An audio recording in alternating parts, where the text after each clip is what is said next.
So Adam, you play the villain, Kylo Ren. How did you feel about taking on the role of the villain? Well, I didn't think of him as a villain. I guess when we were working on it, I tried to, through JJ, kind of hearing what he had to say about him, tried to hopefully make him as human as possible. And so that's where I started, I guess where we started, as opposed to an end result. We tried to think of how that person began. Okay. Kylo Ren is a complex and conflicted villain who wears a mask. How did you approach showing all of these dimensions without the aid of facial emotions?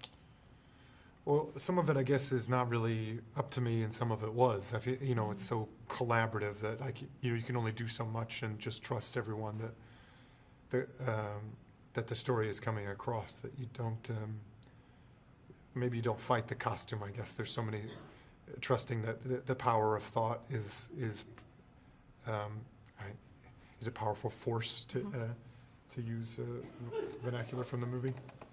The costume is powerful, but also like just getting it on is a lot of information. And then why does that person feel the need to cover themselves or be concealed is also a lot of information, And then trusting the power of thought, I guess, that all that story is still coming across, even though you can't be seen. Right. What was it like working with JJ on fleshing out the character? Very exciting. He's couldn't be a more calm, thoughtful collaborator who. I mean, that sounds like a line, but it's true. I've been in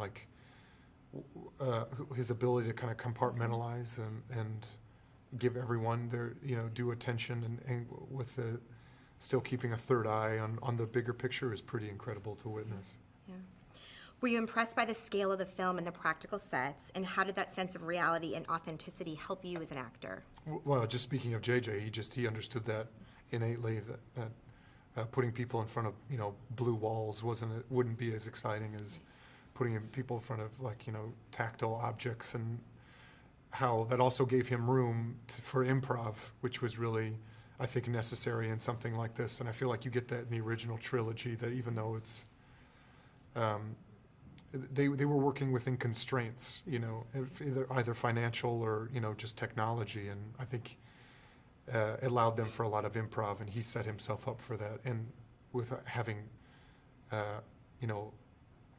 probably more resources, but still giving himself constraints, which is good. What kind of training did you have to do for this part? A lot of fight training, which was fine. I mean, these people are at war, so they are very physical anyway, and that kind of all informs everyone's character, I'd say. What can audiences look forward to when Star Wars: The Force Awakens hits the big screen? I don't know. I feel like that's a question for them to answer. I feel like the strength of these movies, that they create so many worlds and there's so much detail in them that people kind of, I hesitate to say what people are gonna feel when they go in and watch the movie, but I think that they'll hopefully find themselves immersed in a world that they can take ownership of. Great.